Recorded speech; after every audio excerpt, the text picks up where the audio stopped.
Positibo ang Filipino prominent trainer na si Buboy Fernandez na maraming Filipino boxers ang susunod sa yapak ni 8th Division World Champion Manny Pacquiao.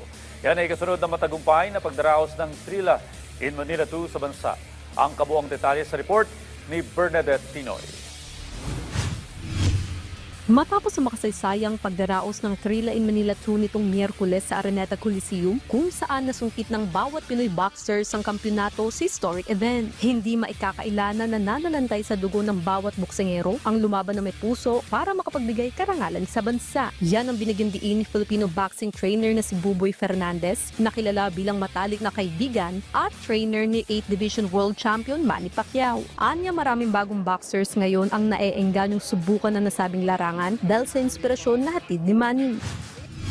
Hindi natin nakalain na mangyayari uli yung Trilla in Manila kasi nangyari just like 15 years ago. So ngayon ito, Trilla Manila 2, and then ang nag-produce pa talaga para matuloy yung promotion na to with Senator Manny Pacquiao. So produkto talaga siya dahil may isang Manny Pacquiao na binuhay uli yung Trilla in Manila 2. At dito talaga ginanap sa kung saan nangyari yung una.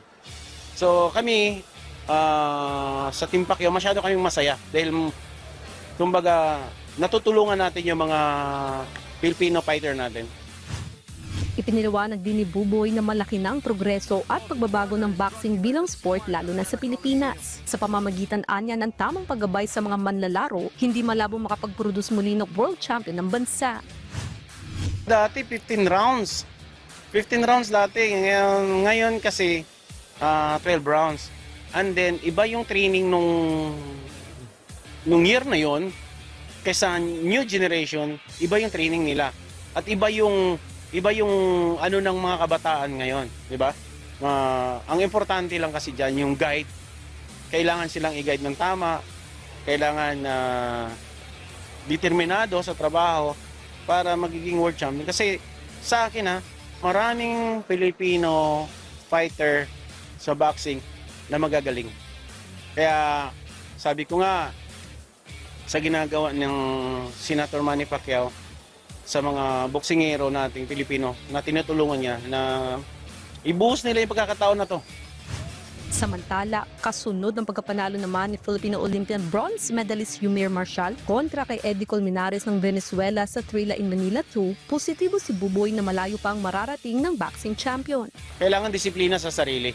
Disiplina and then tamang guide lang. Kasi kung hindi natin ma-guide ng tama yung mga bata, walang patutungan. Nandyan na Nandyan na yung mga gagaling natin. Kaya natin siya, Yumir Marshall, galing Olympian. Ba't pa natin bibitawan? I-guide natin. So, proud din ako na kinuha ako para tumulong sa corner niya para maipanalo yung laban na to. Kasi ito na yung pagkakataon natin na manumbalik na mas lalo tayo makilala ulit sa buong mundo sa boxing. Bernadette Tinoy para sa Atletang Pilipino para sa Bagong Pilipinas.